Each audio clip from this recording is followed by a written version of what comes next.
So hello and welcome back to another drive review, the drive review of a Ford EcoSport that is owned by myself. The special thing about this model is ये एक special edition है जिसके अंदर stepney नहीं आती।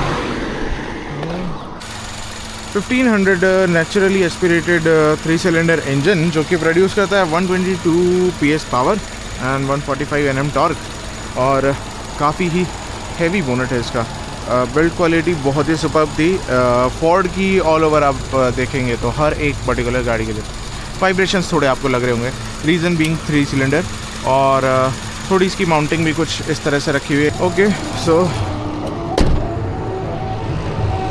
अब drive करेंगे actually. Okay so इसका जो ड्राइव रिव्यू था ये बनाने का मन मेरा इसलिए किया क्योंकि अभी मैं आपको लिंक भी डाल दूंगा, कुछ स्क्रीनशॉट्स डाल दूंगा जिसमें आप देखेंगे कि some media channels, automotive media channels जो बहुत लीडिंग है और काफ़ी इन्फ्लुएंसिंग है, just like Evo, they have made video over this car. और रीज़न ये रहा इसका कि ये एक ऐसी गाड़ी है जो मार्केट में बहुत अच्छा कंपटीशन थी, बट हाँ किन्हीं कारण से फोर्ड के जाने के बाद अब वो वाली एक लेगेसी नहीं रही। अब लोग कुछ भी ऑप्ट कर रहे हैं और मैं ये नहीं कह रहा कि मेरी गाड़ी है तो मैं बोलता हूँ परफेक्ट है। किसी गाड़ी में हर गाड़ी में कमियां हैं, हर गाड़ी में खूबियां हैं, but it is the most no nonsense car of the segment. अगर आप जिस प्राइस पे आप इस गाड़ी को परचेज कर रहे हैं वो जस्टिफाई करता है। सबसे बड़ा जो एक प्रो था इस गाड़ी का वो ये था कि हैंडलिंग। अभी मैं ड्राइव कर रहा हूँ, अगर आप स्टीयरिंग फीडबैक ऐसे भी देखेंगे तो आपको महसूस होगा कि गाड़ी काफ़ी स्टेबल है। और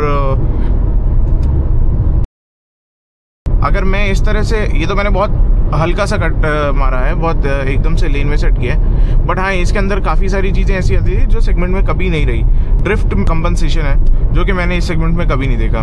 पावर इसकी बात कर ली जाए तो 122 bhp है, आज के टाइम में आपको शायद सेगमेंट में मिल जाए, बट रीज़न उसका ये है कि टर्बो इंजन्स हैं, टर्बो इंजन से नेचुरली एस्पिरेटेड नहीं है तो उनके अंदर पावर निकालना बहुत ईजी है। 1500 सीसी नेचुरली एस्पिरेटेड इंजन रख के और उसके बाद आपको एवरेज देना एक बहुत बड़ा चैलेंज है।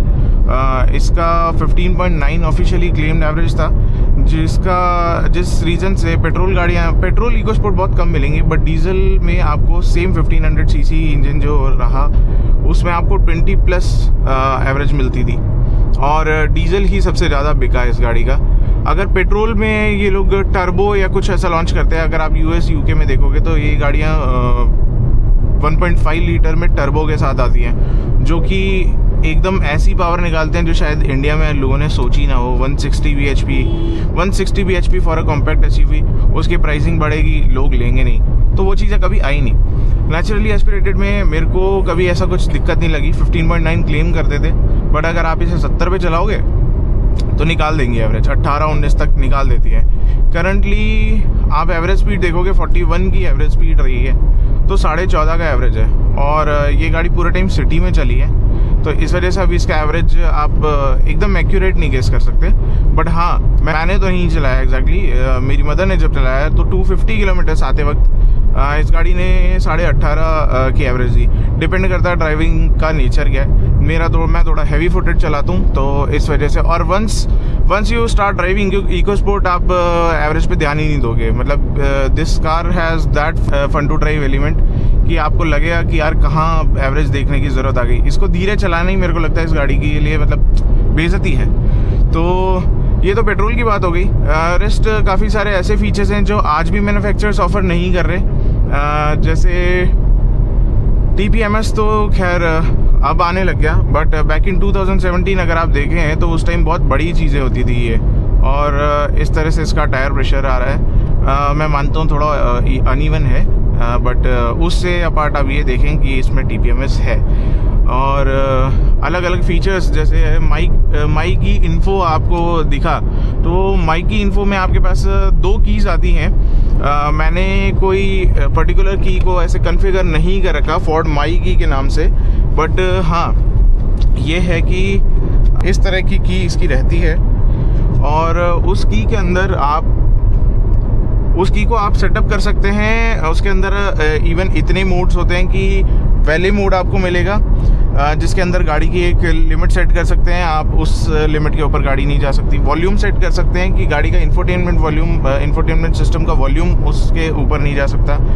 अगर आप किसी बच्चे को गाड़ी दे रहे हैं तो आप दोस्त को गाड़ी दे रहे हैं तो उस फोर्ड माई की को दे सकते हैं और उसमें कॉन्फ़िगर करके इस तरह से दे सकते हैं कि 80 की स्पीड क्रॉस नहीं करेगी। मतलब डेजिग्नेटेड एक आपने स्पीड सेट कर दी, आप सिर्फ एक की फॉब की कॉन्फ़िगरेशन को चेंज करके कर सकते हैं। देन आए इसके कीलेस एंट्री पे, तो वो मैं एक फ्रेम डालूंगा। इसके अंदर कीलेस एंट्री प्रॉपर वैसी वाली थी कि आपके जो रिक्वेस्ट सेंसर आजकल आज भी बटन वाले चल रहे हैं, बट बैक इन 2017 आप देखोगे सिर्फ आपको हैंडल में हाथ डालने की ज़रूरत है और गाड़ी अनलॉक हो जाएगी। और 3 लाइन्स आती है जिनके ऊपर आप थंब रखते ही आपको गाड़ी लॉक हो जाएगी।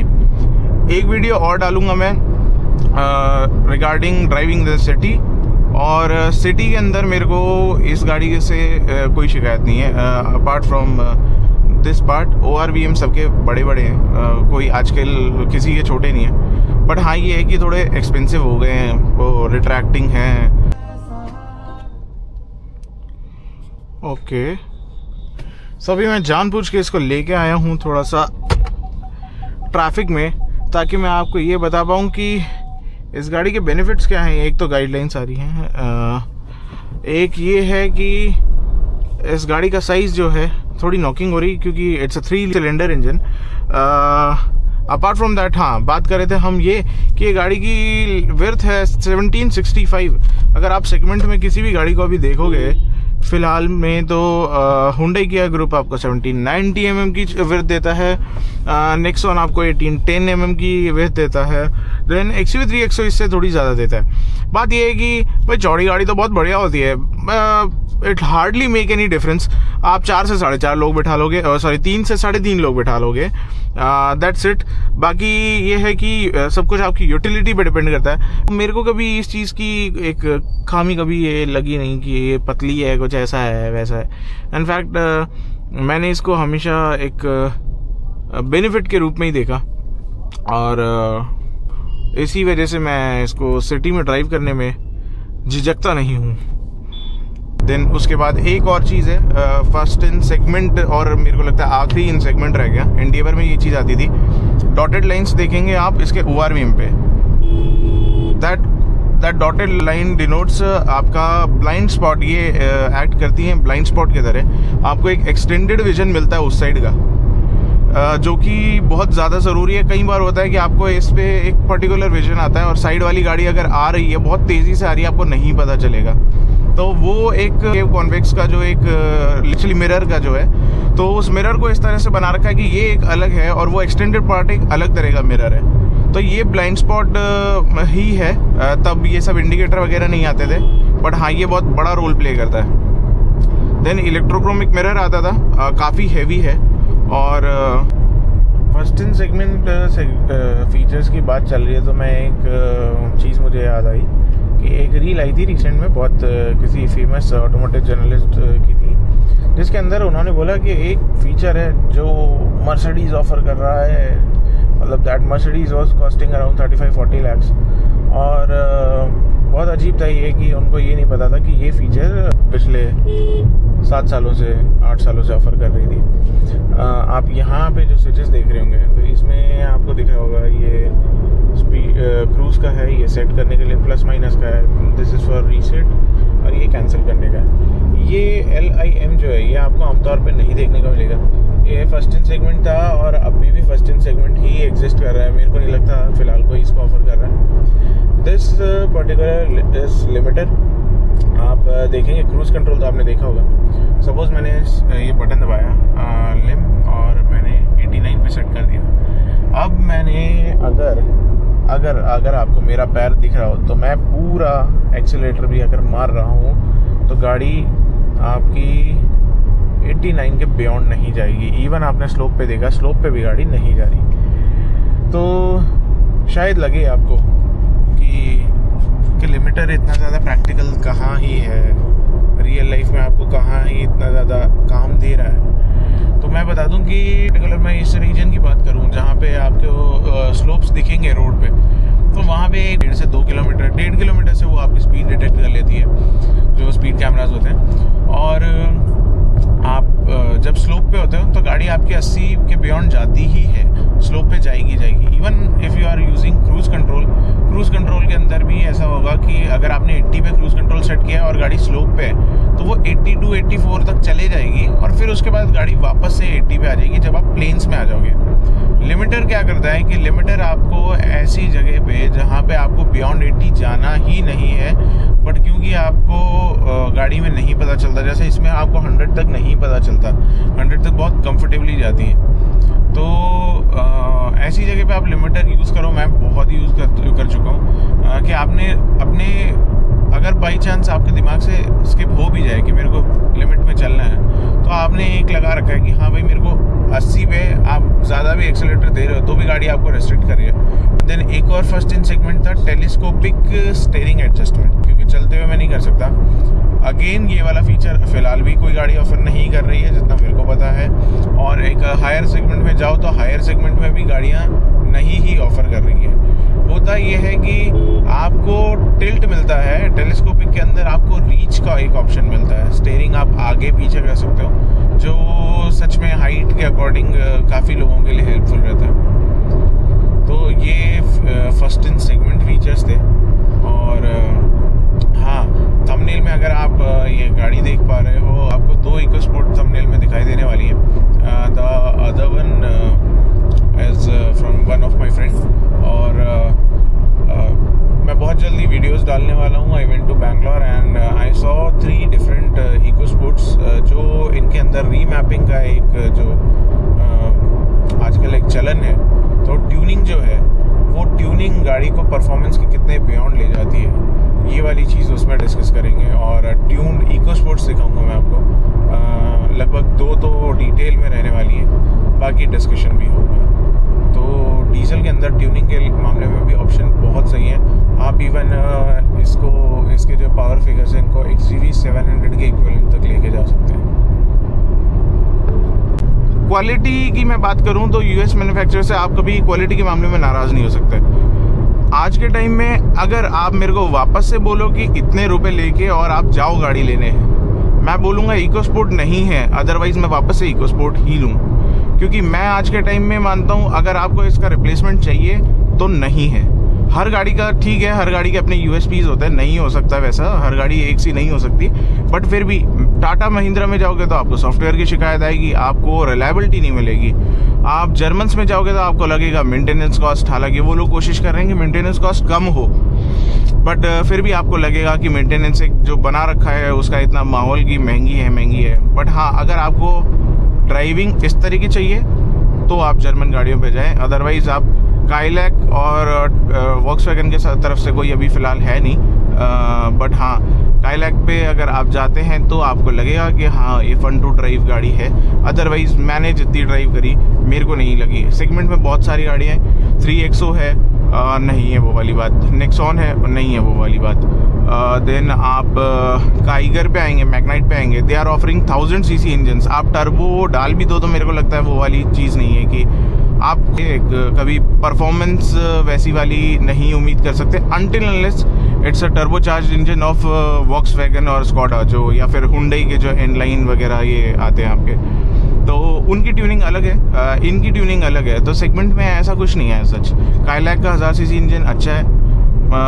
देन आप प्राइस पॉइंट के हिसाब से बात करेंगे तो प्राइस पॉइंट के हिसाब से तो खैर इंडिविजुअल पर्सपेक्टिव है सबका, और चौड़ाई की बात करेंगे तो बहुत सही है। सबसे बड़ी दिक्कत भारत में ये है कि आदमी को ये नहीं पता कि उसे चाहिए क्या गाड़ी से। दिक्कत सबसे बड़ी ये है कि उसने नेक्सॉन ली, मेरे को भी नेक्सॉन लेनी है। टाटा का एक माहौल बन गया कि लोहा है, टैंक है, तो मेरे को भी नेक्सॉन ही चाहिए। XUV भिड़ी, XUV को कुछ नहीं हुआ, मुझे भी XUV चाहिए। क्यों, क्या चाहिए आपको गाड़ी से? आप 5-6 जनों की गाड़ी, आपको 6 जने बिठाने हैं गाड़ी में, बट आप उसके बाद गाड़ी ले रहे हो 5 सीटर और उसके अंदर ठूस रहे हो, कोई मतलब नहीं है। तो अगर आपका पर्पस 6 जने या 7 जने बिठाने का तो आप बोलेरो नियो ले, क्या दिक्कत है? तो ये जो माहौल जो है ये वाला कि देखा देखी में जो चला जा रहा है, लोगों को यूटिलिटी नहीं पता होती, ये सबसे ज़्यादा दिक्कत करता है। तो मेरे को कभी ये चीज़ नहीं लगी कि मेरे को बहुत ज़्यादा स्पेस चाहिए पीछे। लोग बोलते हैं लेग स्पेस नहीं है, मैं 6 फीट का हूँ, मैं पीछे होकर पीछे सीट करके बैठता हूँ। मेरी फैमिली में किसी को भी पीछे बैठने में मेरे से दिक्कत नहीं है। तो मेरे को लगता है लेग स्पेस होगा कम, सेगमेंट में होगा, लोग बोलते हैं कम, ठीक है मैं मान लेता हूँ कम है, बट मेरे को दिक्कत नहीं आ रही, तो मेरे लिए बहुत बढ़िया है। 4 जनों के हिसाब से गाड़ी ली, अगर आप बोलते हो 1765 mm बहुत कम चौड़ाई है, तो कोई नहीं, 4 जने मेरा पर्पस सॉल्व हो रहा है, 4 जने बैठ रहे हैं कंफर्टेबली, तो कोई दिक्कत नहीं है। तो आपको कहीं ना कहीं चीज़ों में कॉम्प्रोमाइज़ करना ही पड़ेगा। मैं आज टाटा लेके अगर ये सोचूं कि मैं एंड्रॉयड ऑटो के भरोसे अभी मेरे को 100 किलोमीटर चलना है आगे, अगर मेरा इंफोटेनमेंट सिस्टम यहाँ पे हैंग कर जाए तो क्या फ़ायदा उस चीज़ का। तो ये कुछ ऐसी चीज़ें थी इन डेप्थ मैं जो बता रहा हूँ कि ईवो ने इसको एक परफॉर्मेंस और बहुत एक डिटेल्ड उसमें बताया। मैं एक ओनर के पर्सपेक्टिव से, मैं एक एंथुसियास्ट के पर्सपेक्टिव से मैंने इस वीडियो को बनाया है और एक POV बनाया है, ताकि आपको भी थोड़ा सा ऐसा लगे कि हाँ कुछ अलग चल रहा है। मैं अपनी शक्ल दिखाता तो शायद आपको इतना मज़ा नहीं आता। तो फ़िलहाल तो इतना ही है, काफ़ी लंबी हो चुकी है वैसे भी वीडियो। रेस्ट बीच में कुछ इंटरेस्टिंग होगा तो मैं ज़रूर डालूंगा। कुछ एक चीज़ें ऐसी हैं जो फर्स्ट इन सेगमेंट थी और फर्स्ट इन सेगमेंट ही रह गई, आज तक कॉम्पिटिटर नहीं ला पाए। और अब फोर्ड का अगर आप बोलते हैं कि फोर्ड वापस आने वाली है, आ रही है, अभी आ जाएगी, कुछ नहीं पता। ये सिर्फ फोर्ड को पता है कि वो आएंगे कि नहीं आएंगे। आते हैं तो वेल एंड गुड है, बट हाँ मैं बोलता हूँ कि अगर सेकेंड हैंड कार मार्केट में आपको बहुत बढ़िया प्राइस पे अगर डीजल मॉडल मिलता है इसका, उठा लो, मतलब आप परेशान नहीं होने वाले हो। और सर्विस का लोग पूछते हैं कि सर्विस का क्या है, सर्विस तो कंपनी तो चले गई, बट एक कंपनसेशन दे के कहते हैं 10 साल का एक कॉन्ट्रैक्ट था कि आप सर्विस देते रहेंगे, वर्कशॉप्स वगैरह को बोला गया था। तो उस चीज़ को ध्यान में रखते हुए मैं बता दूं आपको कि सर्विस कॉस्ट बहुत ही कम है। बोलता हूं कि कॉम्पिटिटर्स के जो सर्विस कॉस्ट हैं बहुत ही ज़्यादा हैं। मतलब अगर मैं ऐसे देखूं इसको तो मारुति 800 की सर्विस कॉस्ट मेरी इसके बराबर आ रही है। 3500 से 4500 आज के टाइम में इसकी सर्विस कॉस्ट आती है, जो कि 4 मीटर के हिसाब से और 1500 सीसी के इंजन के हिसाब से काफ़ी कम है।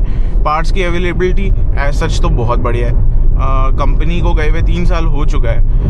And the other part is, आप अभी किसी कंपनी का वर्कशॉप चला रहे हैं, आप उसे शट करके और कोई नई कंपनी पे स्विच करेंगे तो आपको इन्वेस्टमेंट लगेगा, आपको वापस से आपके टेक्नीशियंस को स्किल करना पड़ेगा।